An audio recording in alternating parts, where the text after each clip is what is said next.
ce matin poursuivre et terminer notre petite série. Évidemment, dimanche prochain, nous adopterons un autre message. Nous allons marcher avec la campagne.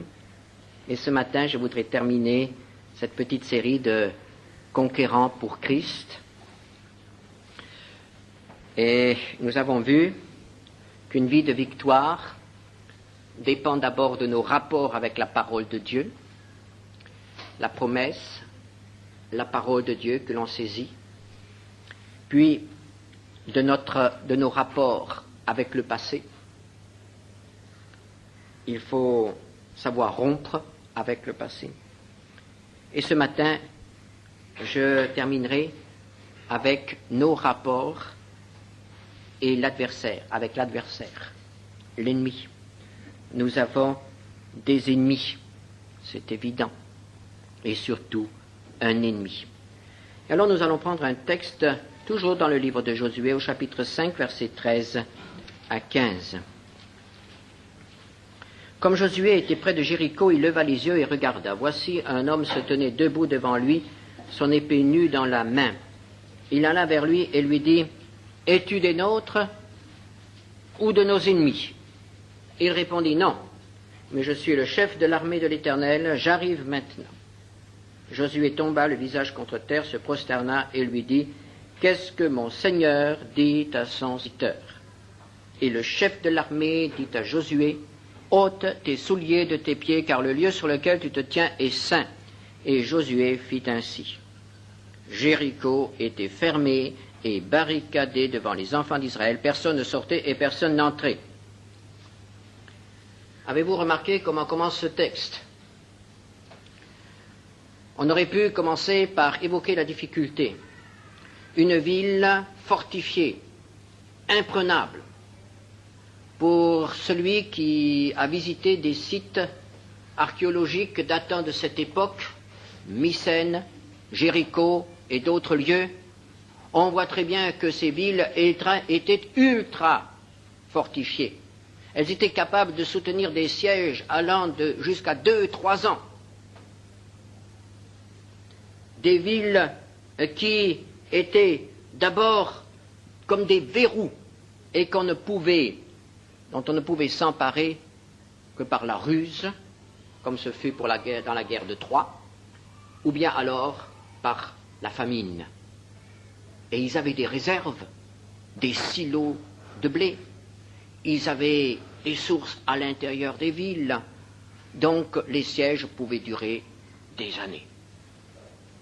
Eh bien, ce récit ne commence pas par la description de la difficulté, mais il commence par la description de la rencontre de Josué et du chef de l'armée de l'Éternel. Que voyons-nous d'abord? Tout dépend de notre regard. Nous ne pouvons voir que deux choses. Les difficultés, l'adversaire, l'opposition, la souffrance ou le Seigneur. Mais selon que nous voyons l'adversaire en premier ou le Seigneur en premier, nous aurons du courage ou nous serons découragés. La rencontre avec le chef de l'armée de l'Éternel est décrite ici en premier. Josué est là. Il est seul. En tant que chef de l'armée d'Israël, il est allé en reconnaissance, seul, pour voir cette forteresse. Il n'a eu aucune instruction, il ne sait rien, mais il a une forteresse devant lui. Et voici qu'il rencontre le chef de l'armée de l'Éternel. Un tête-à-tête solennel. Et le voici à genoux. Ce lieu est saint parce que l'Éternel s'y trouve. Et c'est pourquoi Josué se trouve à genoux. Le secret de la victoire, c'est la prière. Nos victoires se remportent à genoux. Et c'est alors seulement que nous avons la description de Jéricho. Jéricho qui était comme un verrou qui interdisait l'accès à tout le pays. Un siège qui devait se prolonger 2-3 ans aurait été une catastrophe pour le peuple d'Israël. Il aurait permis à tous les rois de la région, à toutes les armées de la région de se liguer et de venir attaquer ce peuple et de le rejeter de l'autre côté du Jourdain. Mais c'est à Jéricho qu'il fallait commencer. Et nous voyons que le Seigneur donne des consignes extrêmement strictes. 6, verset 2, l'Éternel dit à Josué, « Vois, je livre entre tes mains Jéricho et son roi, ses vaillants soldats. Faites le tour de la ville, vous tous les hommes de guerre. Faites une fois le tour de la ville. Tu feras ainsi pendant 6 jours. 7 sacrificateurs porteront devant l'arche 7 trompettes retentissantes. Le 7e jour, vous ferez 7 fois le tour de la ville et les sacrificateurs sonneront des trompettes. Quand ils sonneront de la corne retentissante, quand vous entendrez le son de la trompette, tout le peuple poussera de grands cris. Alors la muraille de la ville s'écroulera et le peuple montera, chacun devant soi. » Que constatons-nous ici? Pas de réunion d'état-major. Josué aurait pu réunir ses officiers, ses généraux, dérouler un plan d'attaque, examiner les choses. Non, c'est Dieu qui prend les choses en main. C'est Dieu qui donne les directives. Et des directives tout à fait strictes, tout à fait précises. Le nombre de trompettes, le nombre de fois où il faudra sonner de la trompette, ce sont des détails. Le nombre de tours qu'il faudra opérer autour de la ville, le nombre de jours, le silence, à quel moment il faudra rompre le silence. Des consignes extrêmement strictes qui finalement n'ont rien à voir avec une guerre, ni avec un siège. Et pourtant, nous voyons que Dieu donne un plan d'attaque absolument précis. Et voyez-vous, la parole de Dieu est toujours précise.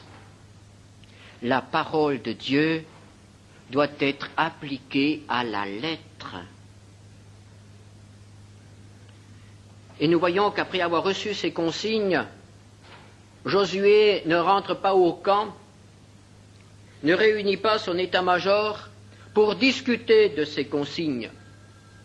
Josué ne demande pas est-ce qu'il faut interpréter cela à la lettre ou est-ce que c'est une interprétation symbolique. Comment faut-il comprendre les ordres du Seigneur?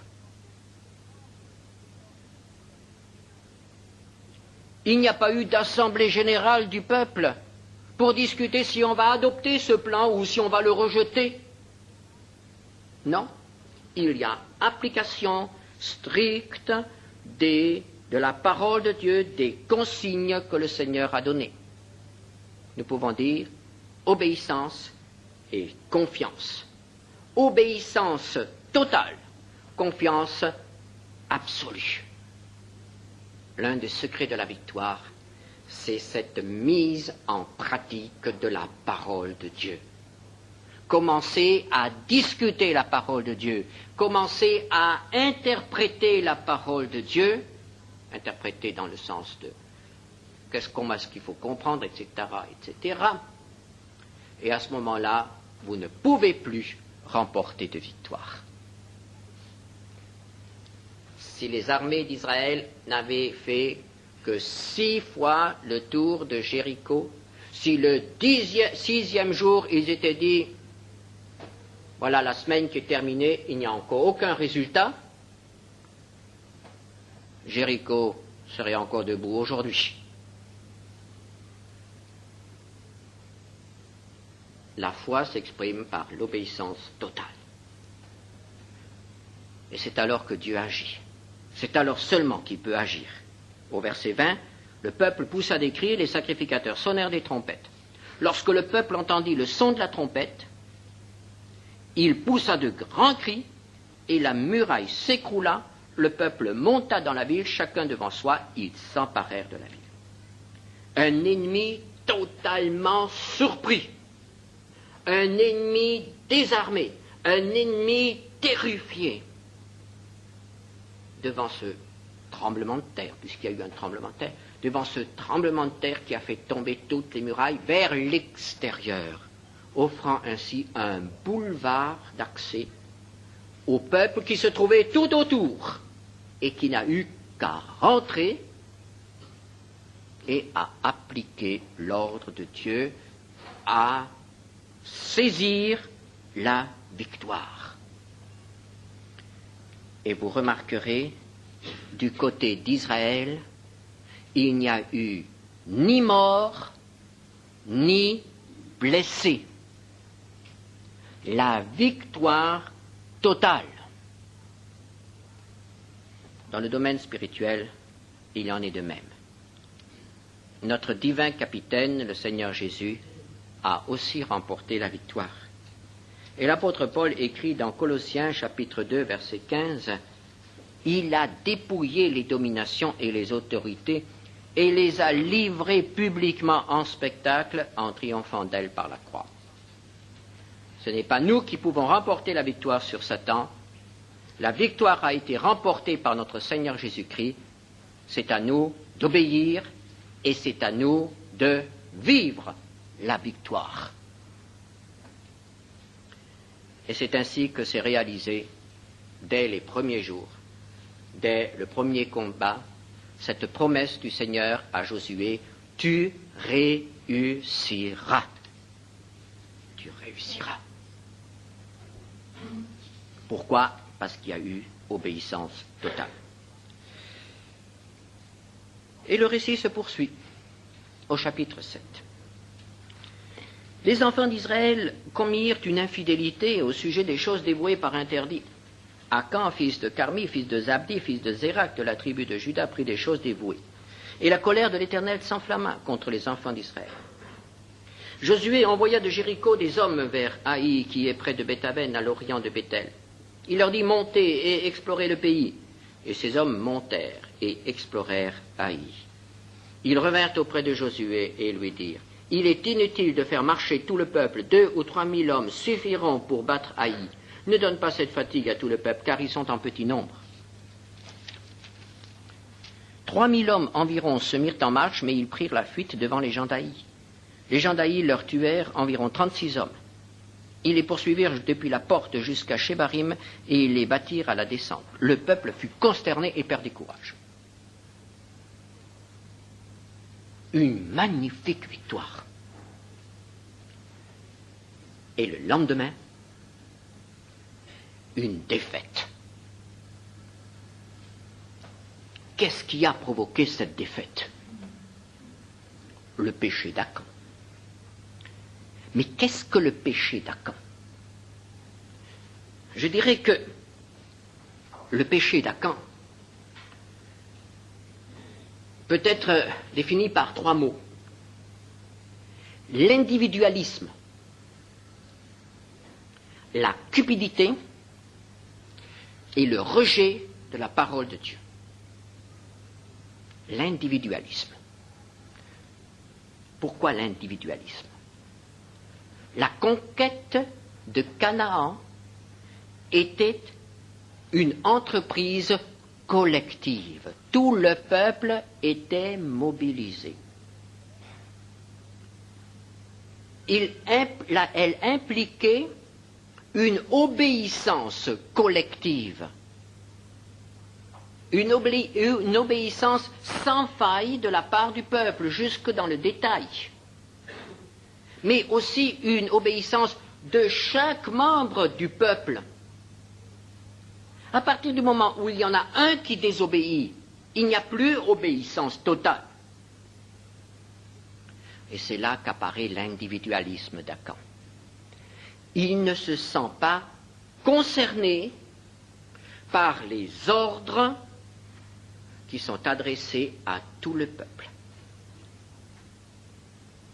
Il ne se sent pas concerné par l'interdiction de prendre quelque chose, un objet, en souvenir de la bataille de Jéricho.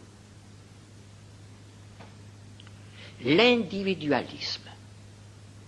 L'individualisme, je le dirais, est une plaie dans nos églises. Une plaie dans nos églises.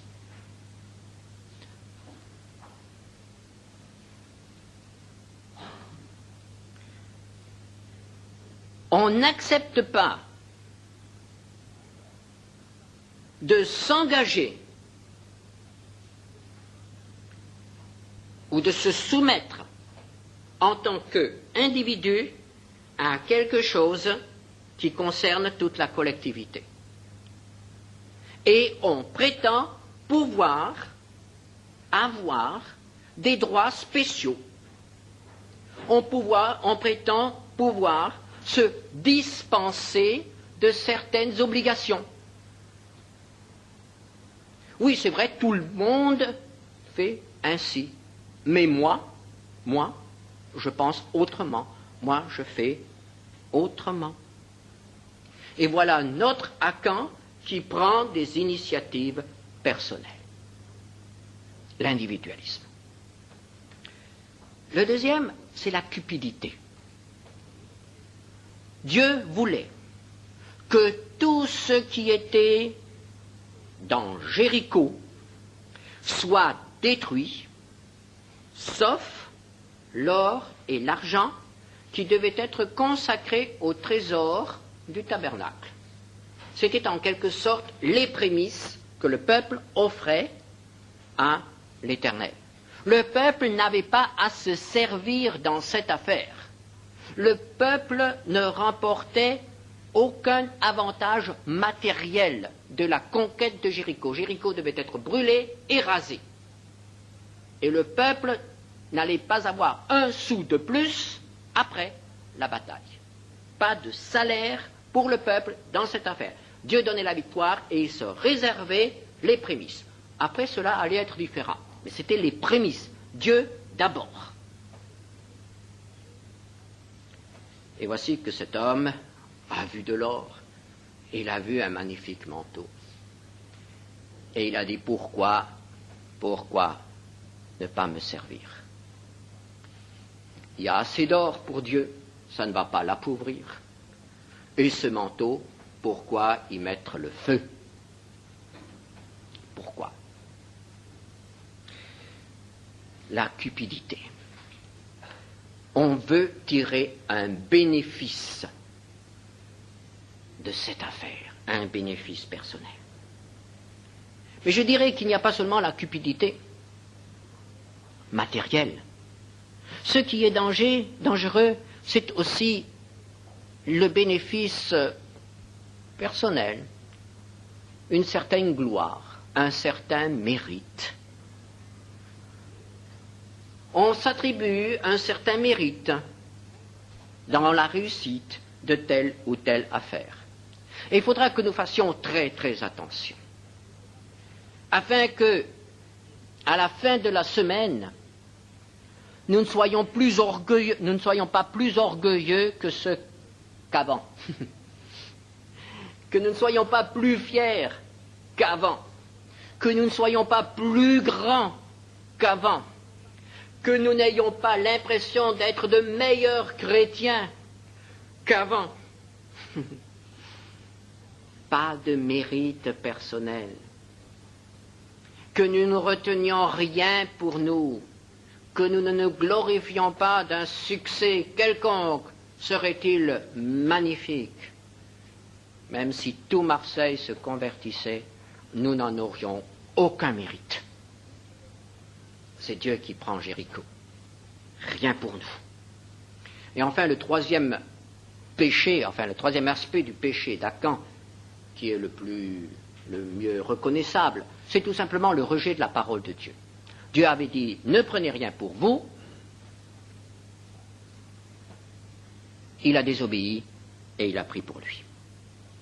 Quelles vont être les conséquences de la désobéissance d'un seul homme? Une défaite militaire. des morts. À Jéricho, il n'y a pas eu un blessé, pas une égratignure. Devant Haï, il y a des morts. La conséquence la plus dangereuse, c'est le découragement. Le peuple ne sait plus. Le peuple se met à douter de la parole de Dieu. Dieu avait dit tu réussiras. Et il semblait que Jéricho, oui, c'était bien ça. Et maintenant, tout était possible. Et le deuxième jour déjà, la défaite. Ça ne marche plus. Découragement. Et surtout, un danger mortel, les ennemis peuvent se ressaisir. Josué 7, versets 7 à 9. Josué dit, « Ah, Seigneur éternel, pourquoi as-tu fait passer le Jourdain à ce peuple pour nous livrer entre les mains des Amoréens et nous faire périr? Oh, si nous eussions su rester de l'autre côté du Jourdain. De grâce, Seigneur, que dirais-je après qu'Israël a tourné le dos devant ses ennemis? Les Cananéens et tous les habitants du pays l'apprendront, ils nous envelopperont et ils feront disparaître notre nom de la terre. Et que feras-tu pour ton grand nom? » Découragement et reprise de vigueur de l'adversaire. Et nous pouvons dire, mais pourquoi ça? Un seul homme a péché et il y a 36 morts. Et tout un peuple. Mais on ne peut pas rendre le peuple responsable de la désobéissance d'un seul homme. Ils étaient plusieurs milliers. Et il y en a un seul qui a désobéi. Avez-vous remarqué le début de ce chapitre? Le chapitre 7, verset 1er. Les enfants d'Israël commirent une infidélité. Nous pourrions corriger, il doit y avoir une erreur. Nous devrions mettre Akan commit une infidélité. Akan. Non, il n'y a rien à corriger. Le Saint-Esprit a fait écrire les enfants d'Israël commirent une infidélité. Que découvrons-nous là? Mais c'est que nous sommes solidaires. Nous sommes solidaires les uns des autres. En tant qu'ensemble, en tant que peuple, il ne peut y avoir de victoire que s'il y a une obéissance totale et de tous les membres du peuple. Et dans notre vie personnelle, il ne peut y avoir de victoire que s'il y a obéissance dans tous les domaines. Un seul trou dans une barque suffit à la faire couler. Un seul trou dans une digue suffit à provoquer l'inondation. Un seul trou, une seule faille. Un seul péché dans notre vie que nous tolérons et pour lequel nous refusons la victoire nous paralyse dans tous les domaines. Nous sommes peut-être fidèles partout, mais il y a un domaine où nous ne sommes pas fidèles, où nous ne prenons pas la victoire. Et nous ne pouvons plus compter parmi les vainqueurs. Il y a une faille.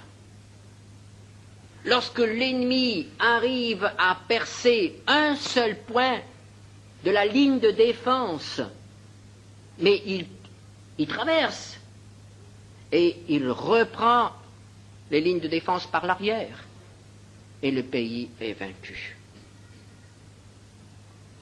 Nous sommes solidaires.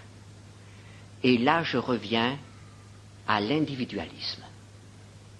Parce que trop souvent, nous disons, oh, si je pêche, qu'est-ce que ça peut bien faire aux autres? Si je ne suis pas fidèle dans cette affaire, en quoi est-ce que ça va gêner l'Église? Si je me comporte mal, en quoi est-ce que le témoignage de l'Église, en quoi est-ce que le témoignage de chrétiens, de Christ, dans cette ville, peut-il être affecté? L'individualisme. Nous ne réalisons pas que notre péché, que notre désobéissance a des conséquences pour toute l'Église. pour toute la collectivité. Achan a été responsable de la mort de 36 hommes.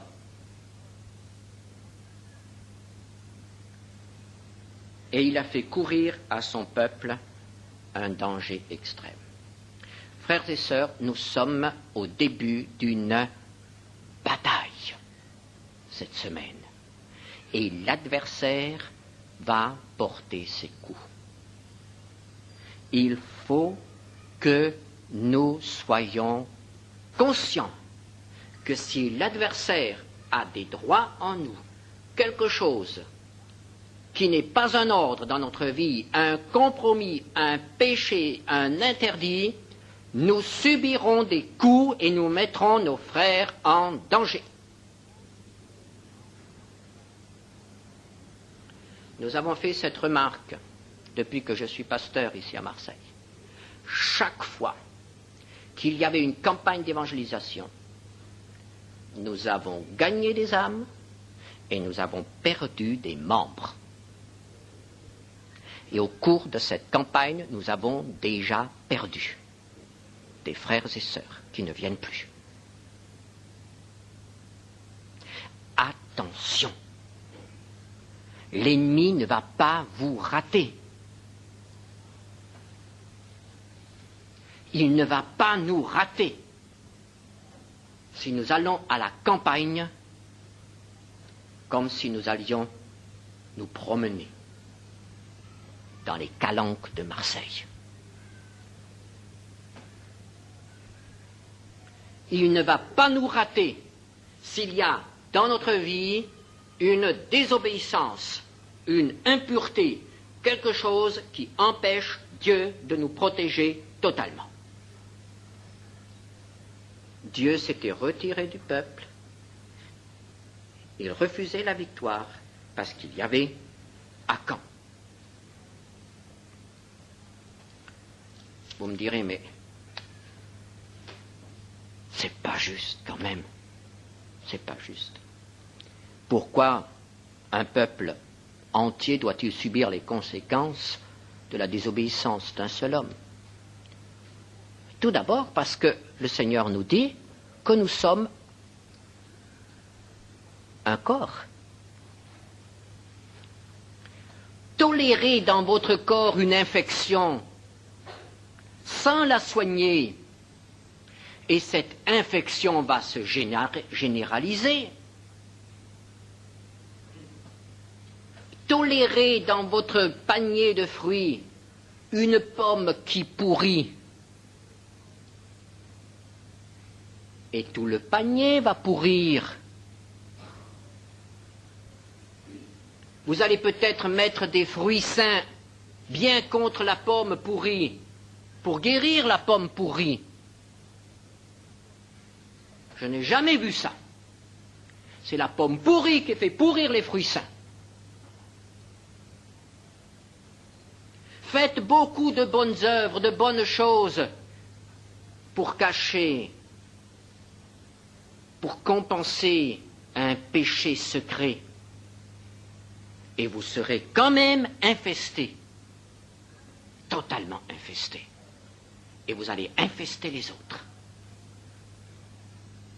C'est la raison pour laquelle nous devons consacrer encore ces quelques heures qui nous séparent de la campagne à un réel examen de conscience. Purifions-nous. Si nous avons à demander pardon à notre entourage, demandons pardon. Si nous avons à réparer quelque chose avec des frères et sœurs, réparons-le. Si nous avons à pardonner quelque chose, pardonnons. Pardonnons. Pas d'infection dans notre vie spirituelle. Nous faisons courir un danger à l'ensemble de la communauté. Nous sommes un corps. Nous sommes solidaires les uns des autres. Je suis responsable pour vous et vous êtes responsable pour moi devant Dieu. Mais il y avait quand même du côté du peuple aussi quelques erreurs. Et Akan a été en quelque sorte un moyen de mettre le doigt sur des faiblesses. Et ces erreurs du côté du peuple, c'était tout d'abord une sous-estimation de l'adversaire. On venait de remporter une victoire merveilleuse, c'était absolument incroyable, inouï ce qui venait de se passer. Qui peut le plus, peut le moins.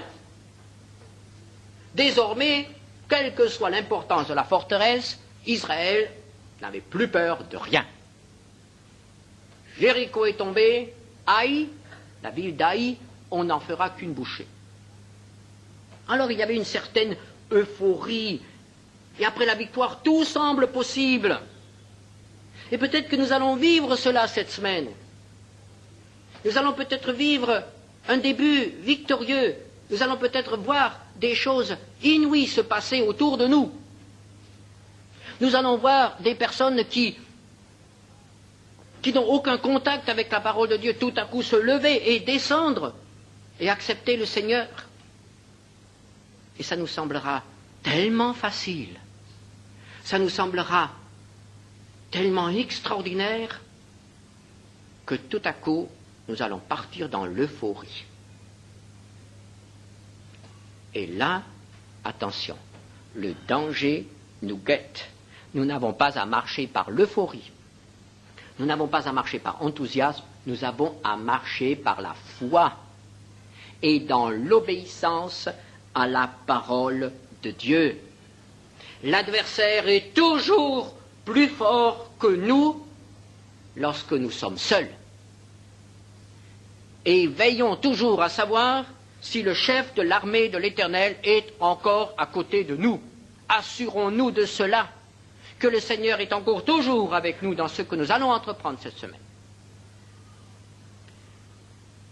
La deuxième erreur a été la démobilisation. Ne fatigue pas toute l'armée. C'est une petite forteresse. 3000 soldats vont suffire. Ils ne vont faire qu'une bouchée après avoir remporté une telle victoire. Allez, ce n'est pas la peine de fatiguer tout le peuple. Alors on envoie 3000 hommes et les autres sont démobilisés. On se désengage. Attention au désengagement à partir de dimanche prochain. Nous allons être très fatigués cette semaine. Nous allons être très sollicités. Dimanche prochain, nous aurons envie de faire la grasse matinée. Et nous aurons envie de prendre une semaine de vacances. Voilà, les âmes sont sauvées. Moi, je me détends. Je vais à la campagne. Mais ça ne fait que commencer. Vous allez avoir du travail cette semaine, vous en aurez plus la semaine prochaine. Démobilisation, désengagement. Rappelons ce texte de l'Épître aux Éphésiens, chapitre 6. Oh, il est tellement connu, mais chapitre 6, les armes du chrétien. Je ne lirai que quelques versets, à partir du verset 11. Revêtez-vous de toutes les armes de Dieu afin de pouvoir tenir ferme contre les ruses du diable, car nous n'avons pas à lutter contre la chair et le sang, mais contre les dominations, contre les autorités, contre les princes de ce monde de ténèbres, contre les esprits méchants dans les lieux célestes. C'est pourquoi prenez toutes les armes de Dieu afin de pouvoir résister dans le mauvais jour et tenir ferme après avoir tout surmonté. Vous remarquerez, tenir ferme après avoir tout surmonté. Pas tenir ferme dans le combat, tenir ferme après. C'est après qu'on vous attend. Savez-vous à quel moment se situe le plus d'accidents de montagne? C'est dans la dernière partie du parcours, quand les alpinistes reviennent et qu'ils pensent qu'ils sont hors de la zone de danger. Et c'est là, ils sont fatigués, leur vigilance baisse, et c'est à ce moment-là qu'ils font le geste qui va les tuer. C'est après que l'on ne fait plus attention. Après.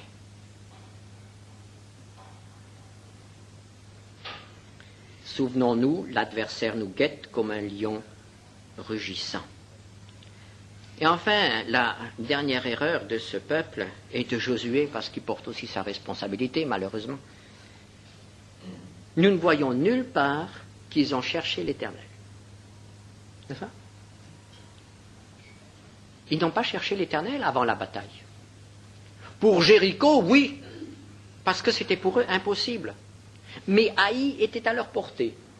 Et ils ont pensé avec leur propre force, avec leur propre sagesse, avec leur expérience, ils vont continuer. Méfions-nous de l'habitude. Il n'y a pas de recette dans la vie spirituelle. Ce n'est pas parce que Dieu a agi de cette manière la première fois qu'il agira de la même manière la seconde fois. Nous sommes toujours dépendants de Dieu. Toujours dépendants de Dieu. Pour chaque combat, dans chaque conflit, nous avons à rechercher le Seigneur, c'est-à-dire à nous rapprocher de la parole de Dieu. Chaque expérience spirituelle, si elle est authentique, doit nous rapprocher de la parole de Dieu. Tout ce qui nous éloigne de la parole de Dieu est dangereux. Tout. Voilà le secret de la victoire. Victoire sur l'ennemi. Et je dirais donc d'abord notre contact avec le Seigneur et notre obéissance. Puis, je dirais la purification, la sanctification. Travaillons cette semaine avec des mains pures, avec des lèvres pures. Et s'il arrive que l'adversaire nous mette une peau de banane sur notre chemin cette semaine, et que nous tombions, cela peut arriver, qu'il y ait une chute cette semaine. Ne restez pas à terre, relevez-vous, confessez votre péché, repentez-vous et reprenez le combat. Il ne faut pas qu'à la fin de la semaine, il y ait parmi nous des blessés et des morts. Il faut que ce soit une victoire totale et que nous ne soyons pas attristés par une victoire locale ou partielle de l'adversaire chez l'un ou l'autre d'entre nous ou au sein de notre communauté.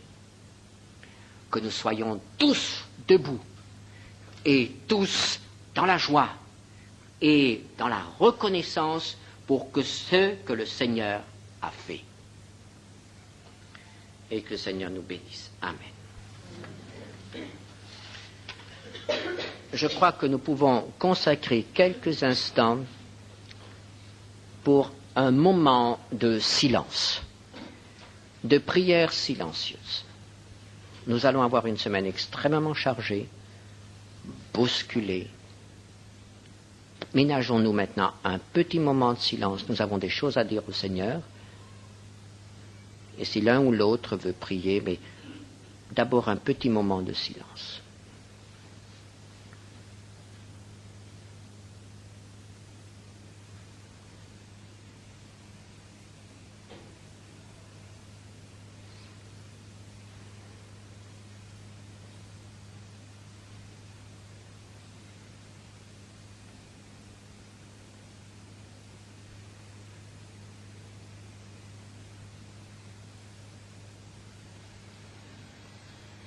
Nous nous plaçons, Seigneur notre Dieu, sous ton sang précieux.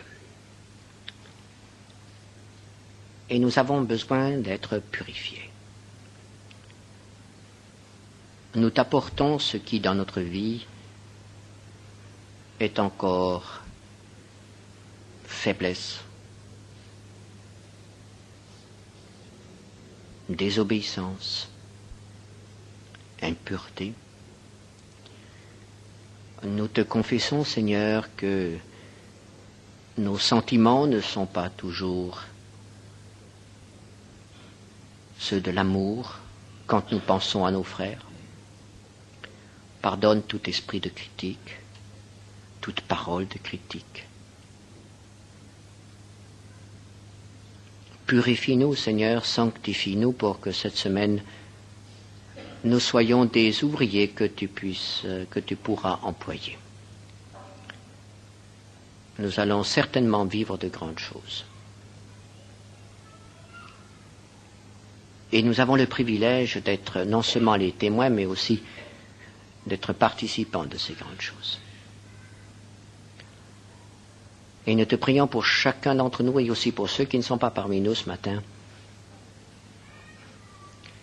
afin qu'aucun ne laisse passer cette grande occasion et que chacun ait la hardiesse d'inviter autour de lui même des personnes auxquelles il n'a pas pensé jusqu'à présent.